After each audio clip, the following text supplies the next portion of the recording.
Flight attendant rips up black girl's ticket not knowing her father owns the entire airline. The airport buzzed with the kind of tension that always seems to settle over travelers in a hurry. In the midst of that busy concourse, a young girl named Amara stood near the gate, her eyes shining with anticipation. She was traveling alone for the first time, heading home after a few days at a leadership conference for teens. The husher around her was broken by the squeak of rolling luggage, the beep of intercom announcements, and occasional snippets of conversation from strangers. Amara wore a neatly pressed button-down shirt and jeans. She clutched a ticket and a passport, her heart pounding from excitement mixed with a tinge of anxiety.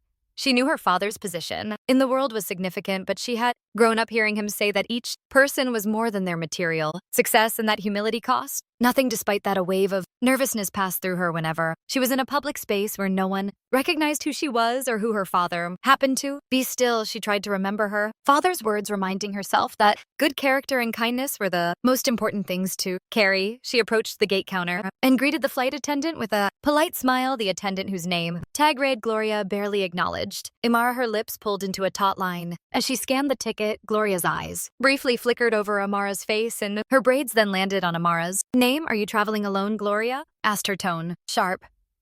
Yes, ma'am, Amara said quietly. I'm going back home to see my family. Gloria's gaze moved up and down, a silent judgment Yara had encountered subtle stares before. But usually she brushed them off. There was no reason to suspect that anything out of the ordinary would happen. She handed over her passport, waiting for the usual routine of checking seats and confirming identity. Gloria gave a quick nod and returned the passport. Then she studied the ticket again, as though it might have been tampered with. Amara sensed a shift in the flight attendant posture, something rigid and defensive. It reminded her of teachers who doubted her capabilities when she was younger, the type who would scrutinize her homework more closely than others. A trickle of unease ran through her, but she had no intention of causing a scene. Gloria pursed her lips. This ticket doesn't look valid. Amara frowned, glancing at the slip of paper in the attendant's hand. It's definitely valid. I confirmed everything when I left the conference this morning. It doesn't look valid to me, Gloria. Repeated voice growing louder. Several heads turned in their direction. Travelers curious about the commotion. Amara felt the swell of embarrassment. She wanted to handle the situation politely, mindful that losing her temper would do no good. That's the ticket that was booked for me by my father's office, she said, speaking as calmly as she could. Gloria waved off the explan and stared pointedly at Amara. Sure, it was don't try to pull a fast one. I've seen plenty of passengers like you trying to get on flights they're not entitled to. Amara felt a flash of anger. That final phrase stung passengers like, you. She wondered what that meant. The uneasy suspicion she had about the woman's attitude began to solidify. Her father had warned her about moments like this. People who'd make quick judgments before knowing anything. Still, she tried to keep her tone steady. I promise this is a legitimate ticket, she insisted. Maybe you can scan it. Again, instead of rechecking the computer. Gloria scoffed and gave a dismissive roll of her eyes. A tense pause followed, during which Amara could hear her own heartbeat echoing in her ears. Gloria's face hardened, and in a sudden motion that shocked everyone around, she ripped the ticket in two. The sound of tearing paper cut through the normal airport chatter. Amara's eyes went wide. What are you doing? That's my ticket. Gloria ignored her protest. Move along, little girl. I'm not letting you board with a fraudulent ticket. Go find another flight if you can pay for it. A few onlookers stared, some whispered to one another, while a couple of them took a step forward as though they wanted to intervene. Amara felt her cheeks burn, not just with embarrassment, but with a pulsing anger that almost made her forget the values her father had taught her. She clutched the halves of the torn ticket words stuck in her throat. She could call her father and have him fix this immediately, but she hated drawing attention in that way. She always wanted to stand on her own feet. Still, this was beyond anything she'd experienced before. She had the right to stand up for herself, but as she opened her mouth to speak, Gloria had already turned to the next passenger in line, ignoring her completely. Amara moved away from the counter, her mind swirling with confusion, humiliation, and a rising sense of righteous anger. She was determined not to cry. Taking a deep breath, she flipped open her phone and dialed her father. If anyone could help, it was him, but she didn't want to open with a complaint. Instead, she took a moment to calm her voice. He picked up on the second ring. Amara, is everything all right? You should be boarding soon. She could hear the concern in his voice. Dad, there's a problem. They won't let me board. The flight attendant said my ticket was fraudulent, and she tore at silence. Greeted her on the other end, then her father cleared his throat. His voice, measured but with a tense undercurrent. Let me handle this. Where exactly are you standing? Now Amara told him her location. He told her to wait and assured her everything would be resolved. She ended the call still, shaking from the incident. She glanced around at the other passengers. Some stared at her with pity, others with curiosity, and a few looked away awkwardly as though they couldn't deal with the situation. Amara wished she could disappear. She didn't want to cause a scene, didn't want to fight, but she also knew she was not in the wrong. Meanwhile, across the country, her father, Jonathan Coates, sat in an office that most people never imagined existed. He was a silent power behind one of the largest airlines in the world, an empire built from a small charter service decades ago. Over the years, he had consolidated partnership, expanded routes, and ensured the brand's reputation remained polished and modern. He also took pride in treating his employees well. There were countless stories of how he had personally intervened to help staff members in times of crisis, ensuring they were taken care of. To Jonathan's success meant little without compassion and fairness. Upon hearing his daughter's distressed voice, Jonathan felt the surge of protective anger he seldom experienced. He seldom flaunted his position. He believed in letting his work speak for itself, but this incident crossed all lines of decency, especially because he knew exactly what it looked like when prejudice reared its head. He rose from behind his desk, made a short phone call to his executive assistant, and left instructions for immediate action. Then he walked out, ignoring the stares from his staff. Usually, he moved calmly through the corridors of corporate offices. That day, his stride was purposeful, his jaw set. Within minutes, he was in a black company car heading straight to the airport to meet his daughter. Amara didn't quite know the specifics of what her father was doing, but she had confidence in him. She decided to stand quietly to the side of the gate, refusing to be chased away. She had every right to be here. She watched Gloria help other passengers with a forced politeness, but whenever Gloria glanced in Amara's direction, Amara saw the same disapproval glinting in her eyes. Amara wondered how such a person got a job as a flight attendant. In theory, flight attendants were supposed to help and guide people, not tear up tickets and humiliate them in public. As Amara waited, she remembered a conversation she'd once had with her father. He had mentioned how he wanted to keep a low profile so that she and her siblings would understand the value of hard work and humility. He had said that everyone deserved respect, from the wealthiest to the most ordinary. In this world, you'll meet people who can't see past their own bias. He had warned, handle them with poise, know your worth, and if it comes down to it, I'll always have your back. She felt a cautious sense of relief. Knowing her father was on his way, she clutched the torn pieces of her ticket, half tempted to approach Gloria again. But the humiliating memory of the public scene made her hold back. Instead, she took a seat near the window, gazing out at the planes that taxied by. She let her mind wander to the friends she had made. At the conference, they had shared stories about wanting to become astronauts, entrepreneurs, humanitarian activists. One friend had admitted that he wanted to be the first in his family to finish college. Their enthusiasm had made Amara see her own future more clearly. She wanted to make a difference, perhaps by following in her father's footsteps, but with her own twist. She wasn't sure which path she'd choose, but she knew that moments like this, where she had to stand up against unfairness, would shape her character. Time ticked by, and soon enough, she felt her phone by was Jonathan had texted her, "I'm here, meet me in front of the information kiosk." Amara stood, nerves still fluttering. She caught Gloria's narrowed gaze once more, but she refused to avert her eyes. Instead, she offered a polite nod, which Gloria did not return. Amara made her way through the busy terminal, weaving past frantic travelers, families with strollers and backpackers. She found her father standing near a digital display board that listed departures and arrivals. He wore a crisp suit, nothing ostentatious, but enough to signal that he was no ordinary passenger. As soon as she saw him, she fought back tears. He pulled her into a hug, and she felt the tension in her chest begin to ease. "I'm sorry you had to go through that," Jonathan said softly. She swallowed hard. "Dad, she ripped my ticket in half. Right there at the gate, she practically called me a fraud." He nodded, his expression grim. "Let's address it. Stay by my side." They walked together toward the gate area. Several staff members recognized Jonathan. Their eyes went wide, and they hurried to greet him. Confusion and a bit of fear mingling in their faces. He calmly asked who the supervisor on duty was. Someone pointed toward an older man in a dark blazer standing near the gate check-in counters. Jonathan led Amara in that direction, ignoring the stares of passing travelers. The supervisor, named Richard, seemed startled when he saw Jonathan approach. "Mr. Coates," he said, clearing his throat, "is there something I can help you with?" Jonathan's tone was polite but firm.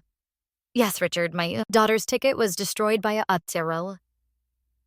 This member of your staff, I'd like to know why." Shock flashed across Richard's face. His gaze flickered to Amara, and he noticed the torn halves of the ticket in her hand. He turned pale. "Destroyed by? That's highly unprofessional. Who was it?" Before Amara could speak, Gloria stepped forward. She tried to maintain a confident posture, but her voice wavered. Slightly, I found the ticket suspicious. Sir, I have to protect the integrity of our flights. She was Jonathan, still calm. Raised a hand, you tore a valid ticket. Even if you doubted its legitimacy, there's a process. You don't humiliate a passenger and destroy their property. Do you realize what you've done? Gloria seemed to struggle with her response. She glanced at Amara, but refused to meet her eyes. I did what I thought was right. I've seen a lot of counterfeits. Richard stepped in, trying to diffuse the tension. Mr. Coates, let's go to a quieter area to sort this out. We don't want a public scene. Amara thought about objecting, but she saw her father's slight nod. He recognized the importance of keeping things civil. They followed Richard down a short corridor into a staff-on area. Behind the check-in desk, where a few chairs and a desk stood, Gloria trailed behind them, her expression shifting between defiance and apprehension.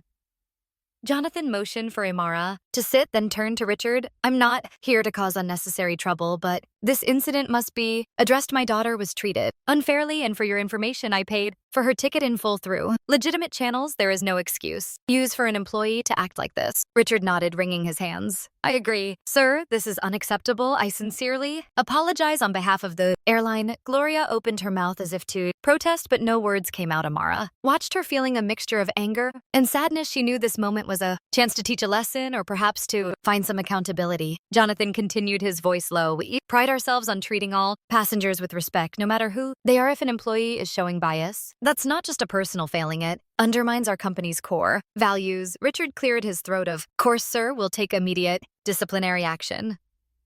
Miss, he turned to Amara, looking truly apologetic. I am so sorry. We will make this right. Amara nodded, swallowing the knot in her throat. Thank you. I don't like causing trouble. I just want to get home. Jonathan placed a gentle hand on her shoulder. He turned to Gloria and spoke with carefully measured words. Is there anything you'd like to say to my daughter? Gloria's face was tense, but a flicker of guilt crossed her features. She exhaled shakily. I'm sorry if I offended you. Amara didn't say anything for a moment, letting the apology sink in, but something about Gloria's tone felt more forced than genuine. Amara glanced at her father, who gave a subtle nod, encouraging her to speak. I accept your apology, she said softly, but I hope you understand the seriousness of what you did. It's not just about a ticket. It's about how you treated me. Gloria pressed her lips together, her knuckles tight around the edge of the desk. She didn't respond. It was clear she didn't fully grasp the depth of her wrongdoing, or maybe refused to admit it. Amara felt a pang of disappointment. She had always tried to believe that people could change if they were shown the right path. Jonathan concluded the meeting quickly after that. He turned to Richard. I trust you'll handle the details. For now, I want to make sure my daughter can board her flight. Richard hurriedly issued a replacement ticket, this time making sure Amara had a seat in first class. He apologized repeatedly, promising to follow up. Jonathan thanked him curtly without another glance at Gloria. He led Amara out of the office and back into the terminal before going to the gate. Jonathan took Amaris aside. His expression softened. Are you all right? That was quite an ordeal. Amara managed a small smile. I'm okay. I guess this is just what you warned me about. Jonathan sighed. Doesn't make it right, and it doesn't make it easy to deal with. They made their way to a lounge area where they could talk privately. Amara settled into a comfortable seat, her father sitting across from her. She noticed a few airport employees peering at Jonathan from a distance. No doubt recognizing him, she felt a swirl of pride and relief, tempered by the lingering sting of being humiliated. Her father leaned forward, folding his hands. Your flight leaves soon, and I could ride with you if you'd like. I have a meeting back home. Anyway, Amara appreciated the offer. The idea of flying with her father by her side gave her a sense of comfort after what had just happened. She agreed, and within minutes, Jonathan had arranged for his own ticket. They passed through the gate together. Gloria was nowhere to be seen. Richard was there, forcing a polite smile and wishing them a pleasant flight. Yara noticed how other gate agents suddenly appeared extra helpful, directing them toward the jet bridge. Once on the plane, Amara and her father took their seats in the plush first-class cabin. Amara looked around at the spacious seats, feeling a twinge of awkwardness. She usually traveled economy by choice, wanting to experience the world without all the thrills that her father's status could afford. But the time she decided to accept, though convenient she wanted space to clear her head as the plane began to fill. Imara watched the steady stream of passengers searching for overhead bin, space struggling with seat assignments, and corralling children. She sensed a shift in the cabin's atmosphere. People noticed Jonathan's presence. Some recognized him from business magazines. For interviews, she felt the dissonance of anonymity and fame. Colliding just an hour earlier, she had been treated like a second-class citizen. Now, because of her father, she was receiving subtle nods of difference. It was a jarring reminder of how differently the world treated people. Based on perceived status, they buckled in, and soon the plane taxied onto the runway as it roared into the sky. Amara leaned back against the seat tension. Drifting away, she glanced at her father, who offered a reassuring smile. Get some rest, he suggested. It's been a long day. She tried to sleep, but her mind raced with thoughts. She wondered if Gloria would face serious consequences, or if the apology and disciplinary talk would just fade into a quiet shuffle of airline bureaucracy. A part of her felt relief that justice had been served in some way, but another part of her knew that not everyone got to call their father to fix a situation. Some people faced discrimination daily with no one to back them up. She drifted off into a light doze, but images kept surfacing. Gloria's cold stare, the ripping of the ticket, the traveler's gawking expressions. By the time the plane landed, she felt more tired than when she'd first boarded. Jonathan gently touched her shoulder to wake her. They disembarked, stepping into a new airport. Home. The place smelled familiar, full of memories of her father picking her up from previous trips. She felt her spirits lift a little. Stepping out into the arrivals area, they spotted a uniformed driver waiting for them. Jonathan's phone buzzed nonstop with calls and messages, but he ignored them. He wanted to focus on Imara. In the car as they drove away from the airport, Imara stared out the window at the city. She caught sight of distant skyscrapers, billboards, and people hustling along the sidewalks. She found herself thinking about the next steps. Should she just let this incident pass, or was there a way to turn this negative experience into something constructive? Jonathan seemed to read her thoughts. I plan to make sure the airline reviews its policies, he said softly. No one should be humiliated like that. Amara nodded slowly. I understand, but maybe there's more we can do. He gave her a curious look. What do you mean? She took a breath, her mind buzzing with the echoes of her time at the leadership conference. I met some amazing people there who are working on diversity training programs for businesses, nonprofit schools. What if we encourage something like that for the airline? Something comprehensive that goes beyond just telling employees not to row.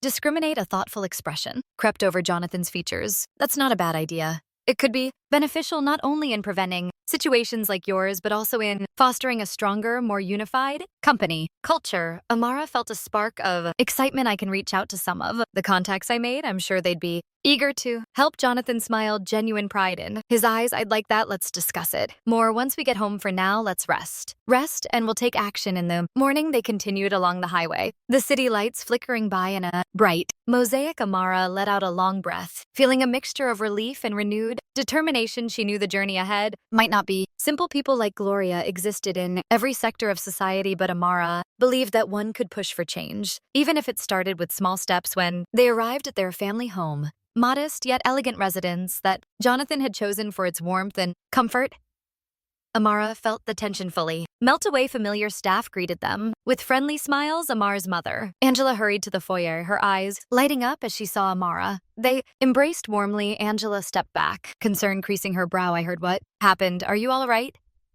She looked at Jonathan questioningly. Amara managed a reassuring nod. I'm fine, Mom. It was scary and humiliating, but Dad helped. Angela frowned, brushing Amara's braids away from her face. I cannot believe someone would act like that. I'm just glad you're home, safe. Jonathan wrapped an arm around both of them, drawing them close. We'll talk more in the morning tonight. Let's have a quiet dinner, get some rest, and then figure out the best way forward. Amara agreed. She headed to her room, the comforting sense of home wrapping around her. She set her suitcase in the corner, falling onto her bed with a sense of relief. Her mind churned with lingering questions. Why had Gloria been so quick to judge her? Would the airline truly enforce consequences? And how many other passengers had gone through something similar without recourse? Despite the ache in her heart, exhaustion soon claimed her. She slept, fitfully dreaming of airport gates and rippling tickets, but also glimpsing a future where she could help change the environment that allowed such behavior to thrive. In the morning, she woke to soft sunlight streaming through her windows. She showered, dressed casually, and headed downstairs. The smell of breakfast wafted through the hall. Her father was on the phone, pacing by the living room windows. Her mother flipped pancakes in the kitchen, humming quietly. Amara stepped in to help her mother, measuring out some coffee grounds. Angela paused, giving Amara a concerned look. Any dreams?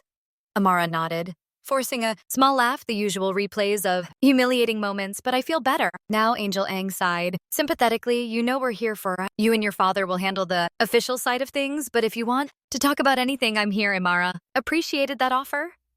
She looked up. From the bowl of batter hearing Jonathan and his phone call, he walked into the kitchen setting his phone on the table. A serious expression on his face, I spoke. With Richard again, he announced it seems that flight attendant is getting suspended pending an investigation. They're also planning a meeting to discuss new training procedures. Amara felt a pang of satisfaction, but also sadness that this was all necessary. That's a start, Angela offered. Jonathan a cup of coffee, I hope. Something long-term comes from this. Suspension alone might not shift her perspective. Jonathan nodded in agreement, sipping the coffee. Exactly one measure might not fix everything, but I think we can take this as an opportunity to make a broader impact. He gestured for Amara to join him at the dining table. Angela brought over a plate of pancakes and they settled in. Amara took a deep breath, feeling a spark of confidence. I'd like to invite some of my colleagues from the conference to discuss a program specifically for addressing bias and discrimination. We can pitch it to the airlines. Bored Angela and Jonathan exchanged approving looks. Jonathan responded, that's precisely what I had in mind. We can start by reaching out to the board. Members will need a formal proposal. Amara felt a rush of excitement. I can get started today. I'll message my friends, see how quickly we can draft something. Angela cut a piece of pancake, smiling at Amara. I love seeing you like this, turning a negative experience into something positive. That's what leaders do. Amara returned the smile despite the unpleasantness of the previous day. She felt a renewed sense of purpose after breakfast. She retrieved her laptop and settled into the family's study. She sent messages to two of her conference friends who had talked at length about diversity programs. She explained the situation and asked if they'd be willing to collaborate on a pilot project for the airline. Within minutes, she received enthusiastic replies. They arranged to chat via video conference that afternoon. Jonathan, meanwhile, made some calls to set up a preliminary meeting with the airline's board of directors. He had enough sway to schedule a conversation quickly, but he wanted to ensure that the proposal would be thorough with actionable ideas. Yara's mother offered her insights from a nonprofit perspective, having volunteered extensively with community outreach programs. By midday, they had a framework for what they wanted to accomplish. When the call with her friends took place, Imara laid out the plan. She explained how the conference had inspired her to act. They discussed modules that would go beyond a generic sensitivity training, modules that would examine systemic biases, incorporate real life stories, interactive sessions, and consistent follow-up. They wanted participants to reflect on their own behavior and assumptions in a guided way. Her friends offered additional ideas referencing research and existing models of successful training initiatives. Amara took notes rapidly, occasionally muting to share thoughts with her father, who sat nearby. By the time they ended the call, she felt a sense of progress. This wasn't just about disciplining one flight attendant. It was about possibly creating a shift in corporate culture. She knew it was ambitious to think such a large company could change quickly, but she believed it was worth trying. Over the next few days, Jonathan and Amara worked closely to refine the proposal. They added thorough documentation statistics on how diversity training could improve employee satisfaction, reduce turnover, and enhance the airline reputation. They included personal anecdotes, though Amara opted to keep her name out of the official narrative of the incident, focusing instead on the broader issues. It was a delicate balance. She wanted to be an advocate without turning the entire spotlight on herself. Eventually, the day came when Jonathan and Amara would present their proposal to a subset of the board. Amara felt jitters in her stomach as they walked into a sleek conference room on an upper floor of the airline's headquarters. A half-dozen board members were present, along with a few senior executives. They all rose in respect when Jonathan entered, but he quickly directed attention to Amara, explaining that she was leading the initiative. Amara took a seat at the head of the table, her father beside her. She spoke clearly and confidently, outlining the main points of their plan. She explained the real-life consequences of discrimination and how it not only hurt passengers but also damaged the brand. She highlighted how a forward-thinking, values-driven training program could set the airline apart, making it a beacon of excellence and inclusion. Some board members nodded enthusiastically, others looked skeptical. Flipping through the proposal documents, one board member, an older woman named Cynthia, asked pointed questions about cost and feasibility. Amara listened carefully and answered each concern, referencing the research they had compiled. Jonathan chimed in to add financial perspectives, emphasizing that cost was an investment in the airline's reputation and potential to attract new customers. The meeting lasted for over an hour. When it ended, Cynthia offered a measured smile.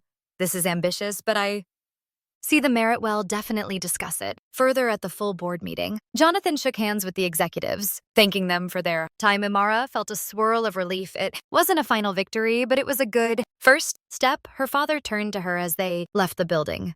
I'm proud of you, he said, his voice laced with genuine warmth. No matter what the board decides, you made a strong case for change. She smiled, exhaling tension. Thanks, Dad. I couldn't have done this without your support.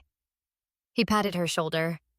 This is just the beginning. In the days that followed, the airline's internal investigation continued. Richard contacted Jonathan regularly with updates. Gloria had been placed on unpaid leave while the company reviewed passenger statements, video footage, and any prior complaints. It turned out that Imara was not the first person to raise concerns about her behavior. Jonathan was careful to stay neutral, allowing the investigation to run its course. He wanted due process, though a part of him longed to ensure that Gloria never treated another passenger that way again. As for Imara, her life returned to a sense of normalcy. On the surface, she attended classes, hung out with friends, and worked on extracurricular activities, yet she felt a shift inside her, a spark of resolve that had been ignited by that humiliating moment. She knew that once the airline board made its decision, she would be right there, ready to see the initiative. Through one afternoon, she was at home, studying the sunlight streaming through the window when she heard her father call her name from downstairs. She set aside her textbooks and hurried to find him standing by the front door, phone in hand. He gestured for her to come closer. It's Richard, he said quietly. He wants to speak with you. Imara felt her heartbeat quicken. She took the phone, greeting Richard politely. He sounded relieved. I wanted you to know that after a thorough review, the airline decided to terminate Gloria's employment. There was clear evidence of multiple discriminatory incidents. Imara was silent for a few seconds, processing the news. She didn't feel joy, nor did she feel pity. Instead, she felt a sense of justice and inevitability. She thanked Richard for letting her know. He continued, we have also taken your presentation to the board. There's a lot of enthusiasm for implementing a new training programs. Final vote will be next week, but it looks promising. Imara felt a hint of excitement flutter in her chest. That's good to hear. I hope it makes a real difference. Richard's tone grew earnest. Believe it can. It's unfortunate that an incident like yours had to happen for us to take action, but I'm thankful you're pushing for lasting change. They ended the call. Imara handed the phone back to her father, who looked at her questioningly. She relayed the news about Gloria and the board's upcoming vote. Jonathan placed a hand on her shoulder. How do you feel? She let out a slow breath. It's bittersweet. I don't want anyone to lose their job, but what she did was wrong. At least now the company seems serious about addressing the problem. He nodded. Understanding your empathy is one of your best qualities, but remember, accountability is important too. You handled this with grace. She offered him a small smile. Let's see what happens next week. The day of the full board vote arrived more quickly than expected. Jonathan received an invitation for them to attend so they could hear the final decision in person. Imara felt the same nervous energy as before. She dressed in a professional outfit and accompanied her father to the company's headquarters. Once again, this time the room was larger, packed with more board members and executives, all wearing sharp suits and exchanging polite greetings. The energy in the air was palpable, charged with expectation. Cynthia was there, along with others whom Imara had seen only briefly at previous gatherings. A quiet hush fell as everyone took their seats. The meeting began with formalities, including updates on the airline's quarterly performance review, expansions, and financial reports. Imara shifted in her seat, feeling a twinge of impatience. She understood that this was all part of corporate proceedings, but she couldn't help wanting them to get to the point. Finally, they reached the agenda item concerning the proposed diversity and bias training initiative. A senior board member introduced the topic, summarizing the backstory in vague terms. There was a recent incident involving unacceptable employee behavior, he said carefully, not naming names. This led to a proposal spearheaded by Mr. Jonathan Coates and his daughter, Imara, to revamp our training. The materials have been circulated today. We'll vote on whether to implement the proposal across all divisions. He gestured toward Imara. She gave a brief nod, feeling heat rise to her cheeks. She hadn't expected to speak again, but he invited her to say a few words. She rose, heart-pounding, and faced the room. Thank you for considering this proposal, she began. We believe this kind of training can not only prevent discrimination, but also foster a more inclusive, empathetic environment that benefits everyone. Employees, passengers, and the overall reputation of the airline. She kept her remarks short and to the point. That then she sighed down. A hush settled over the room. The senior board member cleared his throat. Let's proceed to the vote. Several board members raised their hands in favor. Amara's eyes scanned the room, her heart thumping a handful of hesitations. But eventually, nearly all hands went up. Only one or two seemed to linger, but they too voted in favor of the measure, passed with overwhelming support. Amara felt a wave of relief and pride wash over her. The senior board member offered a congratulatory smile. "We will move forward with the development and roll out of this program as soon as possible, Mr. Coates. Amara, we'd like to coordinate with you on the next steps." They thanked him graciously, and after the formal meeting ended, a few executives approached Amara to shake her hand and express enthusiasm for the initiative. She felt a rush of validation. The humiliating incident at the airport had turned into a catalyst for meaningful change. She hoped it would set a precedent, not just for this airline, but maybe for others in the industry if the results were positive. Leaving the boardroom, Jonathan slipped an arm around her shoulders. "Well done," he murmured. "This is going to help a lot of people." She smiled up at him, grateful for his unwavering support. "Thanks, Dad. I'm just glad we're making progress." They headed back to the car. Amara stared at the towering buildings around them, reflecting on how quickly life could change one day. She was just another passenger, quietly going about her business. The next, she'd become an inadvertent catalyst for a corporate transformation. She felt a strange mix of exhaustion and exhilaration. She also felt that this was just the first chapter in her journey. There was still a lot of work to be done over the subsequent weeks. Amara juggled her normal life responsibilities with her involvement in shaping the new training program. Her friends from the conference stepped in, offering their expertise. Airline executives set up committees to oversee the process, scheduling regular check-ins. Yara attended meeting via video calls sometimes after finishing her homework at night. Her laptop propped on her desk, she was learning about corporate structures, adult responsibilities, and the complexities of rolling out a program that would affect thousands of employees worldwide. Meanwhile, Jonathan utilized his influence, tactfully ensuring that resources were allocated properly and that the executive team took the initiative seriously. He also stepped back at times to let Amara and her colleagues lead the creative and educational aspects. Amara appreciated that balance. It helped her gain confidence while still having a safety net if she needed it. Throughout this period, media outlets caught wind of the airline's new program. Some journalists speculated about the reasons behind the initiative. The official statements remained vague about the specific incident. Yara preferred it that way. She didn't crave public attention or sympathy. She only wanted the program to stand on its own merits. Still, word leaked out on a few social media platforms that the impetus came from Jonathan Coates' daughter. People shared the story in fragments, praising the airline for taking steps to address racism, though the details were often incomplete or sensationalized. Amara found herself receiving messages from strangers who claimed they too had faced discrimination from flight attendants or other service professionals. She responded politely, offering encouragement and directing them to the airline's newly reformed complaint channels. She recognized how widespread such issues were. It strengthened her resolve to see the training program through. One evening, after a long day of conference calls and planning sessions, Amara sat on the living room couch with her mother. Flipping through channels, they paused on a local news segment that was discussing new corporate diversity initiatives across various industries. One of the examples cited was her father's airline. Amara listened intently, hearing the reporter briefly mention an incident that catalyzed the entire program. She felt a strange sense of pride and humility.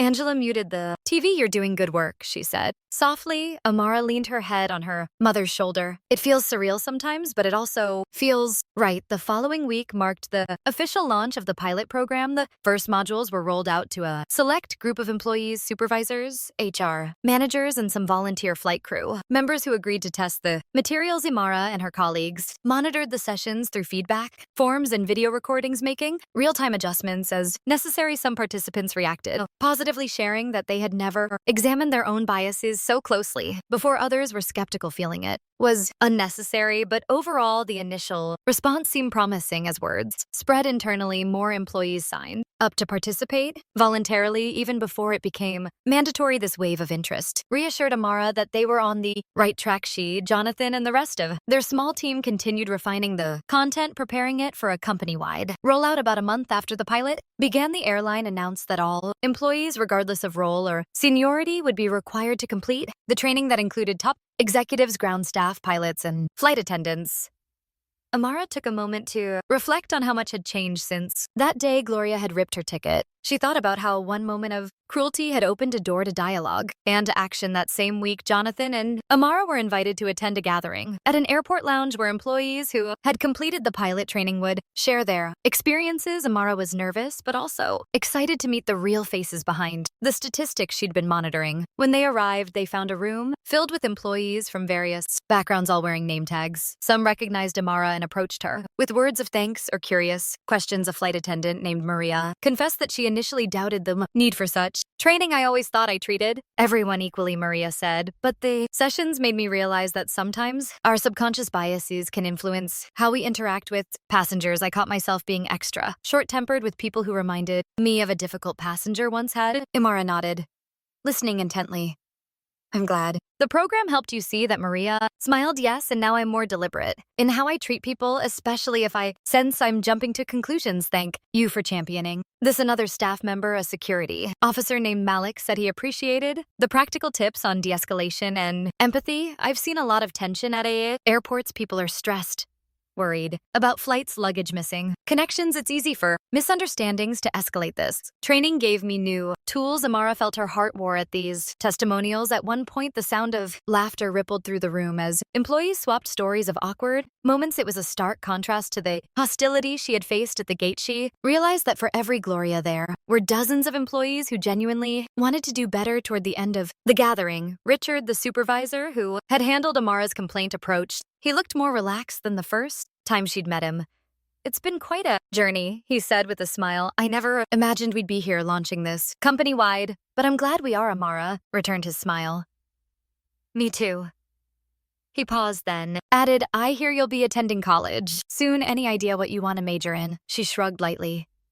I'm considering business, maybe with a minor in social impact or something related. I want to keep these efforts going, whether it's in my father's company or somewhere else. Richard nodded approvingly. The world could use more leaders like you. She blushed slightly at the compliment, thanking him. Glancing across the room, she spotted her father engaging in a lively discussion with a group of employees. He laughed wholeheartedly at some anecdote they shared. She felt a surge of affection and gratitude. He had always taught her to stand up for herself and for others when something was wrong. As the night wore on, the crowd began to thin. Jonathan and Amara prepared to head home. On their way out, a manager pulled Jonathan aside for a quick question. Leaving Amara near the exit alone, she turned to observe the bustling terminal beyond the lounges. Windows flights were arriving and departing, announcements echoing over the PA system. A sense of closure washed over her. Though the fight for equality and fair treatment was far from over, she had found a tangible way to contribute. Sensing someone behind her, she turned. An older flight attendant was there, not part of the official gathering. She wore a neat uniform and a warm expression. I heard about what happened to you, the woman said quietly. I just wanted to say I'm so sorry you went through that, and I'm grateful for what you're doing. Most of us do our best to welcome passengers. We hate to see someone tarnish our profession. Amara's eyes glistened. Thank you for saying that, and thank you for your work. I know the majority of flight attendants are dedicated and caring. The woman nodded and walked away, disappearing into the bustling corridor. Amara inhaled deeply, letting the moment sink in. Every step of this journey, from her ticket getting ripped up to spearheading a corporate initiative, had been a whirlwind of emotions: anger, humiliation, fear, hope, and now a cautious optimism. Jonathan finished his brief conversation and joined her, placing a comforting hand on her back. Ready to go home? She smiled. Yes, more than ready. They headed out together, father and daughter, stepping into the hum of the airport. The knowledge of what they had accomplished hung in the air around them, like an invisible banner of hope. Not everyone's perspective would shift overnight, and not every passenger's experience would suddenly become perfect. But they had ignited a spark, and Amara believed that sparks, when nurtured, could become lasting flames. And as they walked, Amara held her head high, reminding herself of the lesson she'd learned in the most unexpected way. If one person could tear a ticket and rip away a traveler's dignity, then another person could mend what was broken and forge something stronger and better in its place. Did you enjoy this story of ambition, courage, and the power of one voice to spark change? Let us know in the comments what part resonated with you the most, or which character's journey surprised you. We love hearing your thoughts, and if you want more stories like this, full of twists, heart, and inspiration, make sure to hit that subscribe button and turn on notifications. There's plenty more where this came from, and we'd love for you to be part of this journey.